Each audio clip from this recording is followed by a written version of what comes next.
Week. Let's go. So I'm going to start off with US dollar yen on Friday's stream. I talked about that I was going to consider shorting US dollar yen on any strength this week. I've begun the shorting campaign, scaling into this, put some on today. I'll put some on over the next couple of days. My risk is above the high of last week. What's going to bring the yen down? You're asking a couple of things that come to mind. First could be some type of peak, short-term peak in yields, which is possible. I mean, we're not making new highs in the 10-year. I think that there's a chance that we pull back to, 4.20, 4% in the weeks to come. Might even be driven by, dare I say it, risk off. So now I want to get into what happened very quickly, very stealthily in the S&Ps last week. So here's a lesson. When the whole universe is waiting for one number to sell or buy against, the market either never achieves that, falls short, doesn't achieve that number, or blows through it like a knife through hot butter. So the whole world was waiting to short S&Ps at 6,100, myself included, thinking there might be one more jiggle when the high was 60.30, 60.40, close enough for government work. And we were in this sideways pattern up here. I'm using the SPYs for an example because of what happened on the daily, but we were moving sideways. Then in the last hour, Powell came out, made his comments about there may not be easing in December. And then we had a gap lower opening. So what you have here is an island top in the SPY. Because we have 24-hour trading in the S&Ps, it doesn't show the gaps, but there wasn't a lot of trading done on that way down to 30 lower on Friday morning. Here's your island. So here's the professor and Marianne and Gilligan and the Howells are here. And Ginger and Marianne are here. Can't forget them.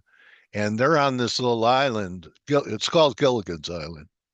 And we gap lower to leave an island top, which is a pretty rare formation. We never confirmed on the daily. Okay, on this one, did we confirm on the 4-hour? We did. So this is what kept me in looking on the first break for another new high. Maybe it's still going to happen and I'm being impatient, but the way the market turned that quickly makes me think that a lot of people were not quick enough to react and get out and didn't, and that they can be stuck. A lot of people buying the optimism from a Trump victory. Now we'll see what happens on this rally. I'm not just going to sell it anywhere, but I do think that there's a chance for a big risk off between now.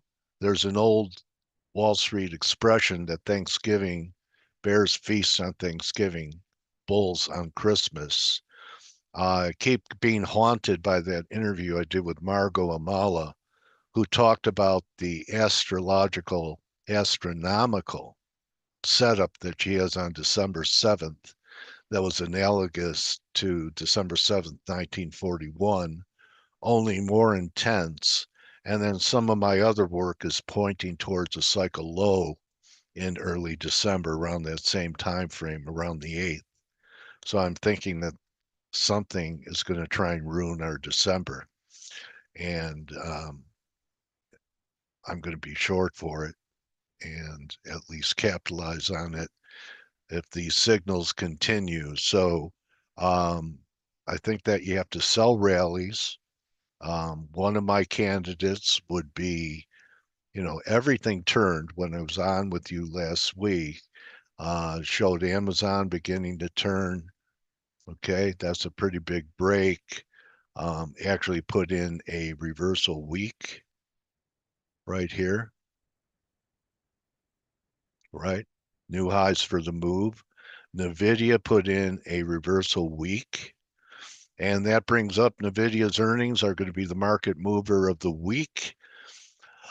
I would say, besides a miss, the most bearish thing NVIDIA could do is give us a beat and not make new all-time highs. Okay, so for that, it would be for it to trade back over this 148, 49 level on earnings. That would be the most bearish thing it could do.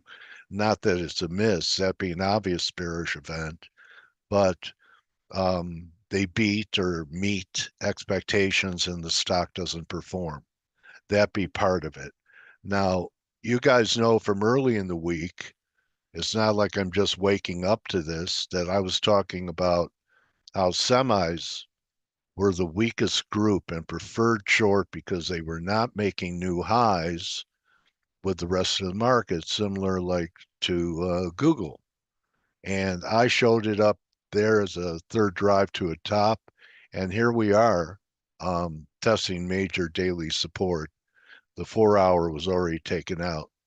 So semis are also a candidate. Okay. It was up here for the third drive when I showed it early last week. That's a big move. So we'll see what semis could do on a reaction. Um, Last week talked about natural gas being bullish for it to eat into the gap but not fill it, that I'd be out if it filled the gap, and follow through with a gap higher opening here. We'll see how it finishes here. If this was just exhaustion or another pull back into the gap before it rallies again. Um, Something I'm telling people to mentally prepare for. Maybe I'm early, but someone asked me where I'd buy crude. Maybe I'm going to miss it, but I'm waiting for this level. I've been waiting for quite some time, is in the 62 range. I also called for a recovery in the precious metals, which is manifesting in spades today. We have silver up almost 70 cents. Talked about it checking this breakout here.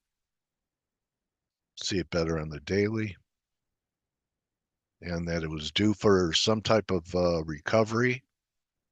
I don't want a 45-minute chart. And here it is. It was attacking this line. We were diverging, and I talked about a rally to 32, 32 and a half. I still think that's in gear. Same scenario with gold. I don't think this is the move to new highs. Lows are being confirmed there. Were they being confirmed in silver? No, you had a little divergence. But gold, I'm still looking for 2,400 or lower. But we could rally back to 640, especially since the dollar may be pulling back. So here's your demarcation line in the Dixie. It's in a little bit of a pullback right now. You're getting a pop in the dollar, which is okay because I'm looking for a stronger US dollar yen. The Dixie's line of demarcation is 105.70. That's where we had the major weekly breakout in the dollar. So I would expect first test of a pullback to this breakout. This was a big breakout. It was a weekly breakout and is going to be a very good guide of telling us when the dollar is negating this uptrend. You know, I've been talking 109, so I don't think we're complete yet. So I would buy pullbacks. Here was a weekly break. I'd buy a test of the breakout or a little bit above it around 105.80. Still looking for higher numbers, still looking for lower numbers in euro down to this return line, which is 102 and a half, 103. We're not there yet. And I think that's going to be a wrap for today.